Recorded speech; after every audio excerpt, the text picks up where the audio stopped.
एक ऐसी गलती जो शायद आप रोज कर रहे हो, वो स्लिप डिस्क या सियाटिका का कारण बन सकती है। अगर आप लंबे समय तक टेढ़े पोस्चर में रहते हैं, फॉर एग्जाम्पल अगर आप लैपटॉप पे बैठ के काम कर रहे हैं पूरा दिन, टेढ़ा लेट करके फोन या टीवी यूज कर रहे हैं, इससे आपकी स्पाइन पे बहुत बुरा असर पड़ता है। तो स्पाइन की जो बोन्स होती हैं, वर्टिब्रा, उसके बीच में कुशन जैसी एक डिस्क होती है। ये कुशन आपको हर झटके, हर इंजरी, काफी चीजों से बचाता है। लेकिन अगर आप टेढ़े पोस्चर में बहुत टाइम तक बैठे रहेंगे तो ये कुशन धीरे धीरे बाहर निकलने लगता है, जैसे हम डिस्क बल्ज के नाम से जानते हैं। इसके कई और भी ट्रिगर्स हैं, जैसे अगर सडनली आपने बहुत भारी वेट उठा लिया, या फिर बॉडी को सडन जर्क लगा, सडन झटका लगा, चोट की वजह से हो सकता है, एक्सीडेंट की वजह से हो सकता है, या कुछ और हो सकता है। इससे बचने के लिए आपको क्या करना चाहिए? तो आपकी पीठ का पोस्चर कुछ इस तरह से होना चाहिए।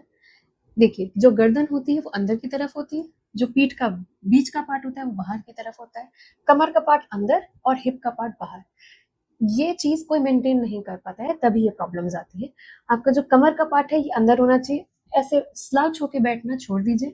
आपकी गर्दन को नीचे जितना आप रखेंगे उतना प्रॉब्लम होगा। अगर आप बैठे हैं तो आपको स्ट्रेट देखना, इस तरह से काम करना। कीबोर्ड में अगर आप काम कर रहे हैं तो कीबोर्ड हल्का ऐसे पास में नहीं रखा होना चाहिए, हल्का दूर रखा होना चाहिए, सो दैट आपकी गर्दन उठी हुई। ये सब कुछ डेस्क मैनर्स हैं जिसकी जो आपको इन प्रॉब्लम से बचा सकते हैं। इसके साथ साथ आपको ये ध्यान रखना होगा, आपको प्रॉपर गैप्स लेने हैं, बैठ के थोड़ी देर उठना है, पीठ को स्ट्रेच करिए, कमर को स्ट्रेच करिए, गर्दन को स्ट्रेच करिए। ये सारी चीजें आपको बहुत फायदा दें। इसका बेस्ट सोल्यूशन है कि इंटीग्रेटेड ट्रीटमेंट अप्रोच, फिजियोथेरेपी और एक्सरसाइजेस का और होम्योपैथी का, और इसके साथ साथ वेरी इंपॉर्टेंट बेटर पोस्चर।